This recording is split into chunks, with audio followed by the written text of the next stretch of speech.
అల్వాను, మానహదు, ఏబాలు, షఫో, ఓనాము. సిబ్యోను కుమారులు అయ్యా, అనా. ఆ అనా తన తండ్రి అయిన సిబ్యోను గాడిదలను మేపుచుండి అరణ్యములో ఉష్ణధారలు కనుగొనినవాడు. అనా సంతానము దిషోను, అనా కుమార్తె అయిన అహోలీబామా. దిషోను కుమారులు హమ్దాను, యష్బాను, ఇత్రాను, కెరాను.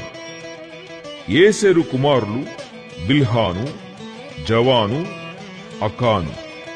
దీషాను కుమారులు ఊజు, అరాను. హోరీయుల నాయకులు లోతాను నాయకుడు, షోబాలు నాయకుడు, సిబ్యోను నాయకుడు, అనా నాయకుడు.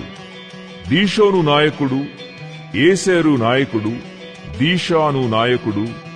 షేయీరు దేశమందలి వారి నాయకుల చొప్పున వీరు హోరీయుల నాయకులు.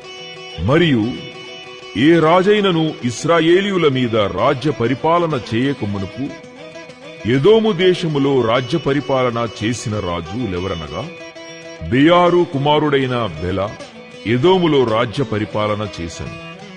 అతని ఊరి పేరు దిన్హాబా.